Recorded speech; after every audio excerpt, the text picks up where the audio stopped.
જય માતાજી, જય રખા દાદા. મિત્રો, જે સહજ ખુશાલી સાથે જણાવતા ખૂબ જ આનંદ થાય છે એવા કલારિયા પરિવારના આંગણે સોનાનો સૂરજ ઉગેલ છે.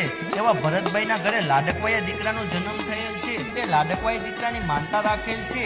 એવા ખરેડી ગામે જીવાદાદાની અષાઢી બીજની 52 ગજની ધજા રાખેલ છે. તો તે નિમિત્તે જીવાદાદાની 52 ગજની ધજાને સામૈયા રાખેલ છે.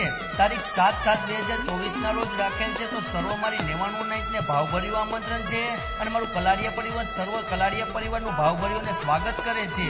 જીવાદાદા તારી તો 52 ગજની ધજા લહેરાય છે. કલારિયા પરિવારમાં તારી અખંડ જોઈટ પ્રગટાય છે અને કલારિયા પરિવારનો રખોપો કરવા હંમેશા તૈયાર છે. તો પ્રેમથી બોલો જય માતાજી, જય રખા દાદા.